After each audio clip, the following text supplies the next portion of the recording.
Sonic the Hedgehog 2006 gilt als eines der kontroversesten Spiele im Sonic-Franchise, das jemals erschienen ist. Aber hier nochmal alle Kritikpunkte anzusprechen, die viele andere YouTuber schon so oft angesprochen haben. Ich denke, das erspare ich euch mal, denn darum soll es heute überhaupt gar nicht gehen. Ihr wisst, ich bin sehr offen für besondere Herausforderungen in Sonic-Spielen und das nicht erst seit der einen Challenge vom letzten Jahr, wo ich es geschafft habe, 3 Spiele durchzuspielen, ohne dabei zu sterben. Und ich weiß, Sonic 2006 ist durch die zahlreichen Bugs und Glitches bereits jetzt schon eine echte Herausforderung. Doch es geht noch viel anspruchsvoller. Denn wusstet ihr, dass es für dieses Spiel DLCs gibt? Ich weiß, klingt unglaubwürdig, dass Sega für dieses Spiel extra noch DLCs rausgebracht hat. Aber ja, es gibt welche. Diese erschienen 2007 in 3 Wellen, sagen wir mal so. Und dort erwarten euch unter anderem noch härtere Versionen der Stages. Zugegeben, nicht bei allen Stages wurde es Hardcore, aber auf die meisten trifft die Beschreibung zu. Aber auch weitere Modi wurden dem Spiel hinzugefügt. Und genau diese DLCs will ich euch heute in diesem Video genauer vorstellen.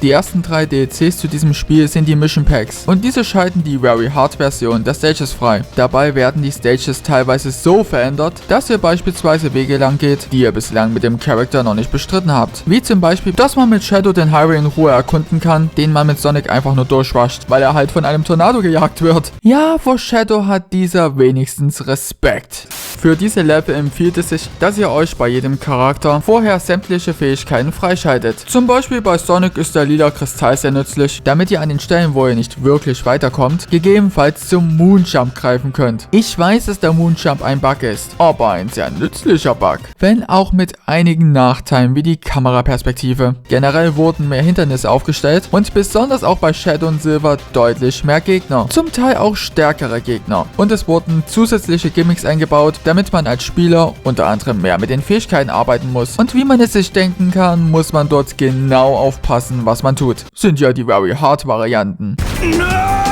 Zum Beispiel bei Silver in Crisis City bei dem Abschnitt, den man eigentlich mit Blaze spielt und sich über die schwebenden Elemente zur Straße rüberkämpfen muss. Oder auch bei Sonic, wenn man in Kingdom Valley von den Wind Grind Rails abspringen muss, um eine neue Grind Rail zu aktivieren und direkt danach damit weiter zu grinden. Zum Glück wurden die Geschwindigkeitsabschnitte nicht groß verändert. Leider doch. Bei Wave Ocean und Crisis City waren die Änderungen noch relativ moderat. Aber bei Radical Train, ja, da haben die mit den Hindernissen echt etwas übertrieben. Und man muss noch mehr aufpassen, dass man kein Leben dort verliert. Auch bei den Nebencharakteren wurde einiges verändert. Wie zum Beispiel bei Rouge, der eine Abschnitt in Crisis City, wo man getimed durchfliegen muss, ohne dabei den Zorn der Stachelkugeln zu spüren zu bekommen. Bei Shadow bleibt es nicht nur dabei, dass wir nur bei Crisis City den Geschwindigkeitsabschnitt von Sonic spielen können. Auch bei Wave Ocean und Radical Train können wir uns das gesamte Gebiet genauer anschauen, was eine echt coole Idee ist. Aber bei Dusty Desert, wenn man mit dem Hovercraft den Weg zu der Ruine bestreiten muss, da haben die mit den Spikes und noch mehr Gegnern am Ende eine echt schöne Herausforderung aufgestellt. Finde ich gut. Wer von euch hatte schon mal bei den Laserbarrieren wie in Kingdom Valley verzweifelt und sich gefragt, wie soll man da bitte schön durchkommen? Und ja, ich hatte damals an den Stellen genauso gehangen. Um diese Barrieren zu überwinden, muss man bei Shadow zuerst den Chaos-Schub aktivieren. Denn wenn ihr in der Luft seid, müsst ihr für die Homing Attack den Sprungknopf einfach nur gedrückt halten, wodurch Shadow zwar im ersten Moment eine normale Homing Attack macht, sich aber dann zu den nächsten Zielen direkt teleportiert. Und so kommt man daran vorbei. Tatsächlich ist diese Fähigkeit bereits mit der ersten Stufe des Chaos-Schubs verfügbar, die man sich in der Story nach dem ersten Boss holen muss. Schreibt gerne mal in die Kommentare, ob ihr davon bereits gewusst habt oder nicht. Ich habe das erst nach Jahren herausgefunden. Und damit ich es nicht vergesse zu erwähnen, ihr müsst ja nicht zwingend überall den S-Rang holen. Das hat weder Einfluss auf das Spiel noch auf die Errungenschaften. Nur damit sich niemand damit abquält, die S-Ränge zu holen. Außer man will das unbedingt schaffen. Bei den Mission Packs muss man Sega insgesamt loben. Auch wenn der Großteil nicht wirklich groß verändert wurde, beziehungsweise nur zusätzliche Hindernisse und mehr Gegner hingestellt wurden. Aber dafür war es richtig gut, dass man mit den Nebencharakteren ein bisschen mehr gemacht hat. Oder auch, dass man mal in die andere Richtung zum Ziel muss. Oder auch die Sache mit den Geschwindigkeitsabschnitten bei Shadow. Ich hatte bei den Stages zwar auch hin und wieder meine Frustmomente, aber generell haben mir diese sehr viel Spaß gemacht.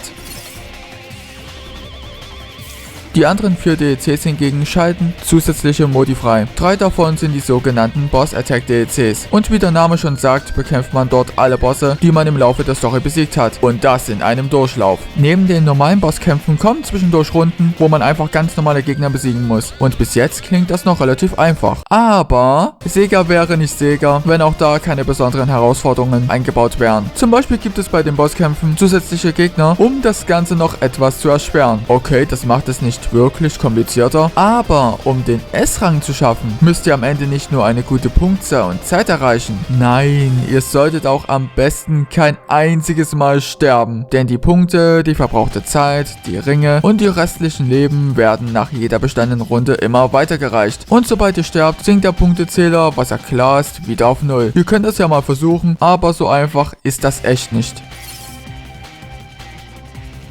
Dafür aber macht der letzte Modi deutlich mehr Spaß. Denn bei Team Attack Amigo, was by the way nichts mit dem Charakter Amigo zu tun hat, Amigo kommt halt aus dem Spanischen und bedeutet auf Deutsch Freund, was diesen Modi mehr als perfekt beschreibt. Und dort spielt ihr hauptsächlich die Nebencharaktere, mit denen ihr im Laufe des Story-Modus gespielt habt. Genauer gesagt, spielt ihr nur mit Tails, Blaze und Omega und müsst dabei alle möglichen Stages mit denen bestehen, ähnlich wie beim Boss Attack. Interessanterweise spielt ihr die Charaktere genau in den Stages, wo diese bislang noch nicht vorkamen.